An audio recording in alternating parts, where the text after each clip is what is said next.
Good morning student. आज हम प्रश्नावली 3.2 का 5वां सवाल देखते हैं। तो यहाँ पर आपको एक आयताकार बाग दिया है जिसकी लंबाई चौड़ाई से 4 मीटर अधिक है। तो यहाँ ध्यान देना, लंबाई चौड़ाई से 4 अधिक है। चौड़ाई जो भी होगी उससे 4 अधिक क्या होगी, हमारी लंबाई का अर्ध परिमाप दिया है 36 मीटर। तो बाग की विमाएँ ज्ञात कीजिए। तो हम इसको क्या करेंगे, इसका तो सबसे पहले हम यहाँ मान लेंगे कि माना बाग की चौड़ाई x मीटर है। तो यहाँ हमने चौड़ाई को x मान लिया और लंबाई को y मान लिया। अब यहाँ पर देखिए पहली शर्त क्या दी है, लंबाई चौड़ाई से 4 अधिक है। तो हम यहाँ लिखेंगे।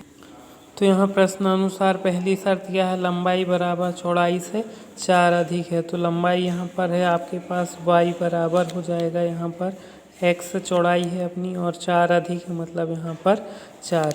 यदि इसको अपन समीकरण के रूप में लिखें तो यहाँ पर अपन क्या करेंगे, x और यहाँ पर चलिए y ऋण x बराबर क्या लिख सकते हैं, यहाँ पर 4। ये हो गया अपना समीकरण 1।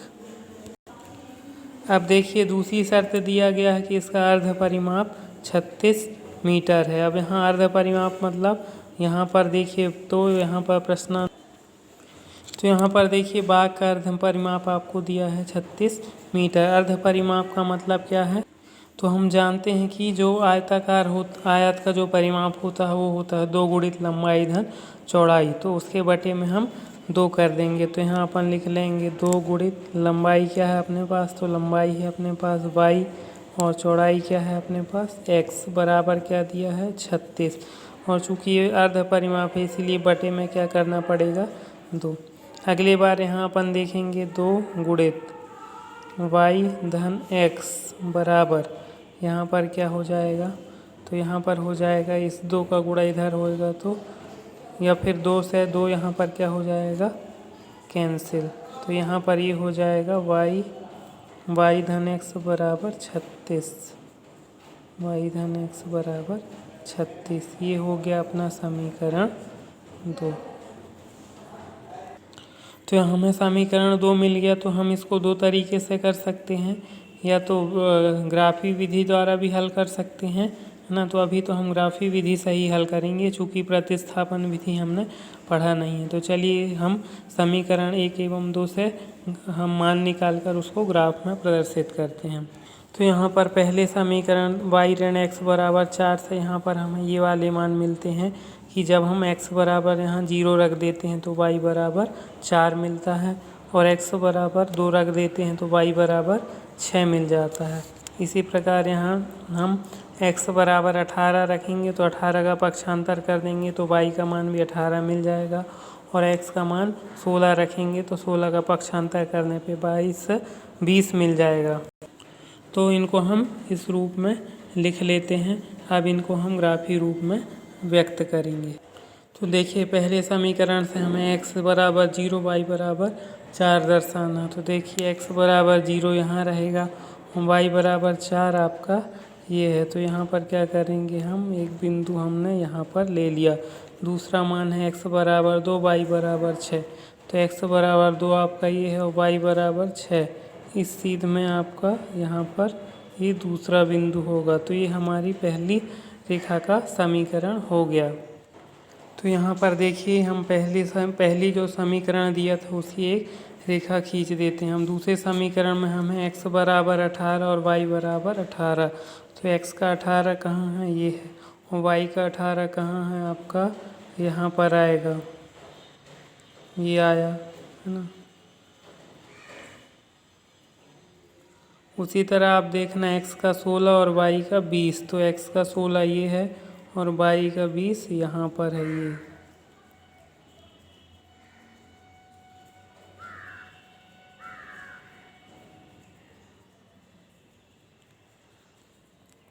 तो जब हम इसको बढ़ाएंगे तो ये वाली रेखा जो है इसी से होकर जाएगी यहाँ पर। हाँ, यहाँ पर ये रेखा, ये दोनों, तो ये देखिए ये पहले समीकरण की रेखा ये है, दूसरे समीकरण की रेखा ये है।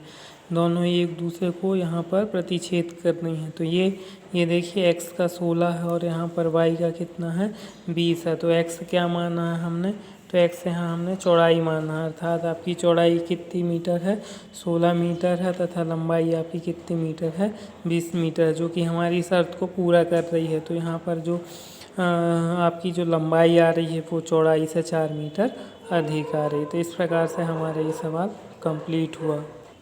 इस प्रश्नावली के अंतिम सवाल देखें, ये आप लोग खुद करेंगे। तो एक रैखिक समीकरण दिया गया है, तो दो चरों में एक ऐसी समीकरण लिखिए जिस ताकि प्राप्त युग्म में ज्यामितीय निरूपण है। पहला है प्रतिच्छेद करती रेखाएं हों।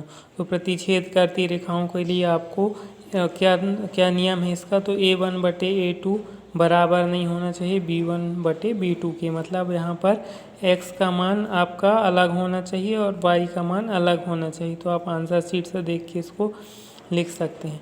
रेखाएं समांतर हों, तो रेखाएं समांतर के लिए शर्त है आपकी A1/A2 बराबर होना चाहिए B1/B2 के, लेकिन बराबर नहीं होना चाहिए C1/C2। तो आप यहाँ क्या लिख सकते हो, 2x धन 3y और धन 10 लिख सकते हो। तो वो भी हमारा समांतर रेखाओं वाला हो जाए।